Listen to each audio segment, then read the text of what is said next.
Привет, saya Susan Vladimir dari Rusia. Sekarang kami berada di kota Kalyazin.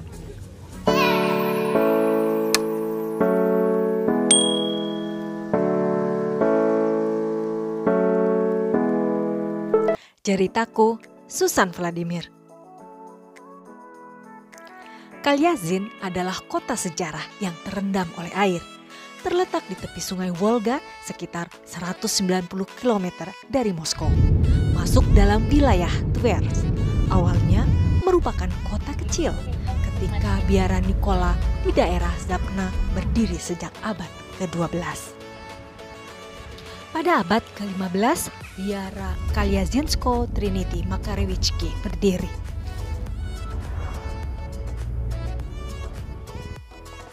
Pada masa intervensi tentara Polandia pada tahun 1609, pertempuran berdarah terjadi di sungai Zapnia dekat Kalyazin. Kota Kalyazin dijarah dan dihancurkan oleh Polandia dan Lituania. Tetapi tentara Polandia-Lituania ditarik mundur di bawah kepemimpinan Mikhail Skopin-Shuiski. Untuk menghormati kemenangan ini, sebuah monumen didirikan untuk Komandan Mikhail Skopin-Shuiski, dibuat dari batu. Di bawahnya ada tulisan peringatan untuk memori abadi generasi atau keturunan. Monumen ini tampak burung osprey yang melebarkan sayapnya di atas spanduk musuh yang dikalahkan, melambangkan kemenangan Rusia atas Polandia.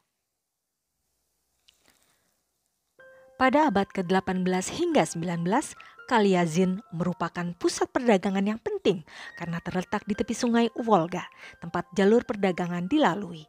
Pameran sering diadakan 2 kali setahun. Sejak abad ke-19, pembangunan kapal pandai besi felting telah berkembang.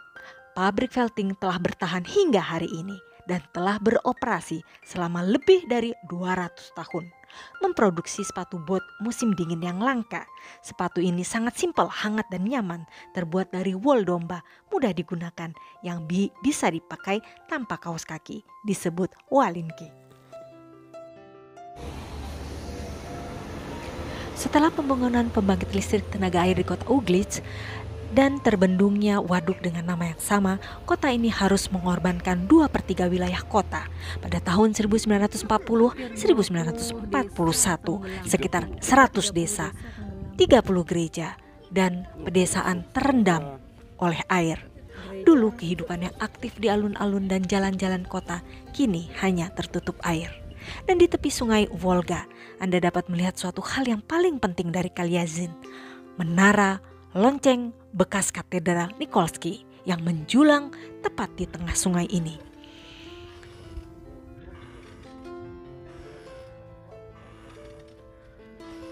Menara lonceng dibangun pada akhir abad ke-18 di bekas katedral Nikolski dan memiliki ketinggian lebih dari 74 meter. Biara dihancurkan, tetapi menara loncengnya ditinggalkan. Banyak versi, menara lonceng disimpan untuk pelatihan penerjunan payung. Di lain pihak adalah untuk kapal mercusuar. Tapi bagi warga yang tinggal, menara lonceng merupakan simbol kematian kota. Dan kini menara lonceng Nikolskaya telah menjadi daya tarik utama bagi kota Kalyazin. Banyak wisatawan datang setiap tahunnya ke sini.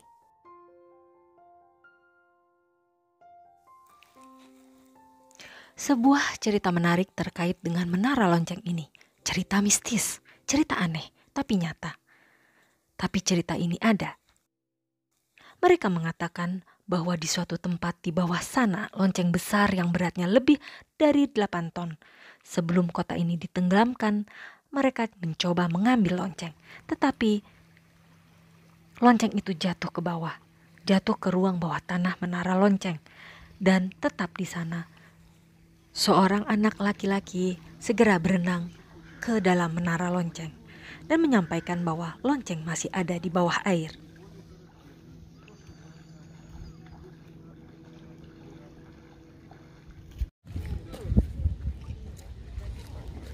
А на колокольню-то можно подняться? А? На колокольню поднимаются? По-моему, нет. Нет, да? Я не знаю, это не местный, но, по-моему, туда... Pada saat di malam bulan purnama awal Juni 1941, lonceng pertama kalinya berbunyi. Dan juga malam berikutnya, saat itu kota tidak tidur. Bunyi lonceng tidak sering, hanya beberapa menit. Tapi hingga fajar tiba, lonceng terus berbunyi.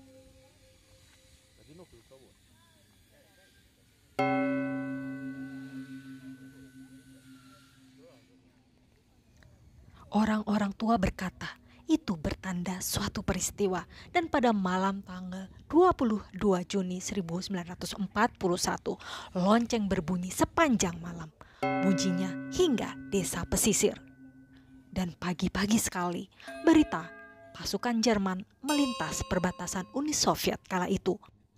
Perang terburuk dalam sejarah Rusia dimulai yang berlangsung selama 4 tahun, hampir merenggut nyawa 27 juta jiwa.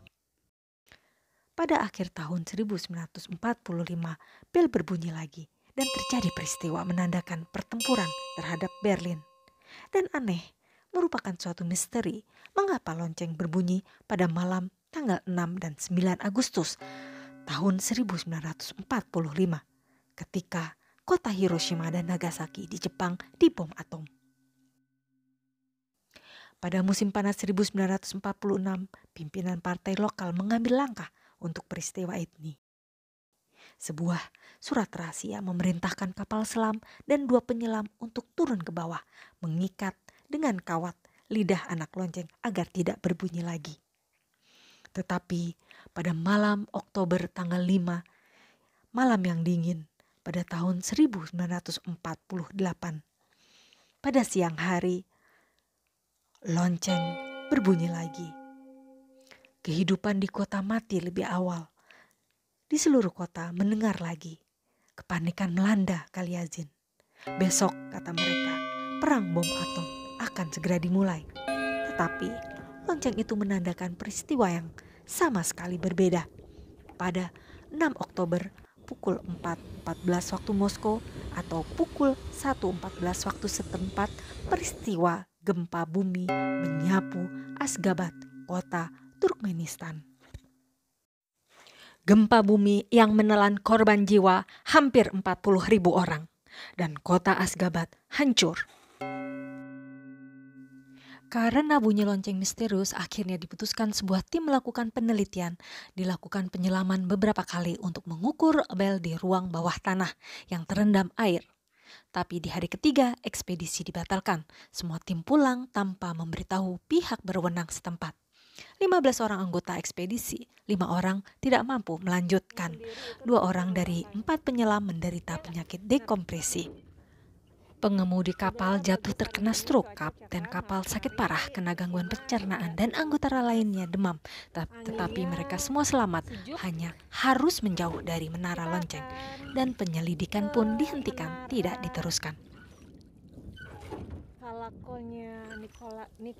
Akhir tahun 70-an, lonceng beberapa kali berbunyi, menandakan tragedi besar ataupun kecil. Semua berubah pada musim panas 1979 pada awal Juli. Ketika musim dingin tahun 1979, terdengar kembali lonceng dengan pukulannya yang bergemuruh. Danau membeku, salju turun di permukaan es, membentuk pola misterius. Beberapa bahkan membantah bahwa mereka melihat kata-kata yang tidak bisa dimengerti, yang mirip dengan tulisan Arab. Dan tanda itu adalah pada tanggal 25 Desember, barisan tentara Uni Soviet melintasi perbatasan Afghanistan, menandai dimulainya perang 10 tahun yang merenggut ribuan nyawa. Mustahil untuk tidak memperhitungkan ramalan dari lonceng itu. Yang nggak bisa berenang nggak usah takut karena kita dikasih pelampung. Sejak saat itu, dana dialokasikan untuk mengirim peralatan yang sesuai dan tiba di menara itu. Ruang bawah tanah ditutupi pasir dan batu-batuan serta puing-puing, dan menara lonceng berdiri seperti sebuah pulau. Versi resmi adalah untuk melindungi monumen bersejarah dan arsitektural dari kehancuran ombak dan es ketika danau membeku.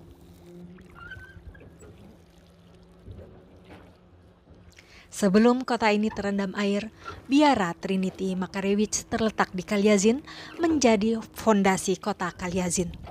Sebuah foto biara ini besar dan sangat kaya. Banyak sar Rusia dari Ivan Grozny, Ivan yang kejam, Ivan Terrible, dan Alexander II datang ke biara untuk menghormati peninggalan pendeta Makarewicz dan memberikan banyak sumbangan ke biara ini. Sudah sampai. Yuk pelan-pelan yuk, turun yuk.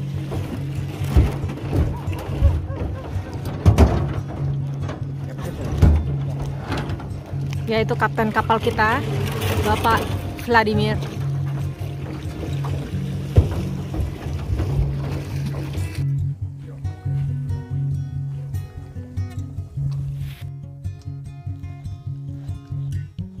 Sekarang Kalyazin adalah kota kecil yang tenang. Terbagi menjadi 2 bagian oleh sungai Zabnya. Penduduknya hanya 12.000 orang. Kota ini memiliki pabrik pembuatan mesin, pabrik rami, pabrik felting. Bahkan, berbicara tentang Kalyazin modern tidak mungkin untuk tidak menyebutkan Observatorium Astronomi Radio Kalyazin dengan teleskop radio TNA 1500 diameter raksasa ini 64 meter, sehingga terlihat jelas di area terbuka dari jarak yang sangat jauh.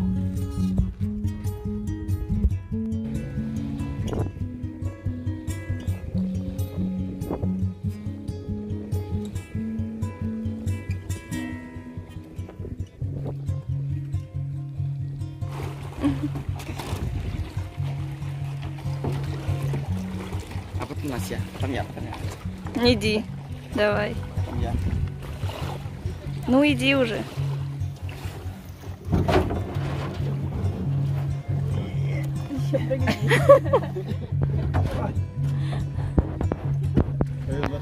Можешь? Да. Кроссовки у него не могли. Ayo dorong.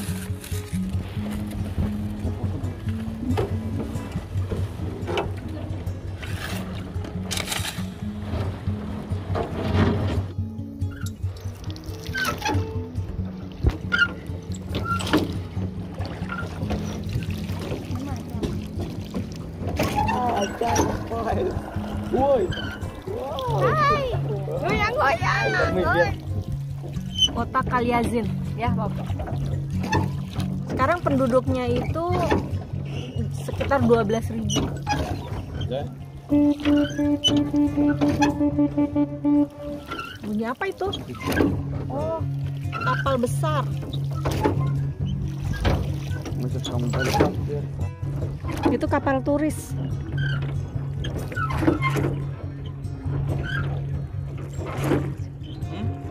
Kayaknya nggak sampai 1 jam. Да нет, конечно. Мы были 16 минут. Мы взяли на час. Dayung, dayung, dayung, dayung anak palingga, di dayung anak palingga. Hampir 30 tahun tidak ada lagi orang yang mendengar lonceng itu berbunyi. Penduduk Kalyazin tidak suka membicarakan topik ini. Apakah benar atau tidak ada yang tahu. Karena ini merupakan legenda yang hingga saat ini banyak orang masih penasaran dan ingin tahu lebih banyak lagi.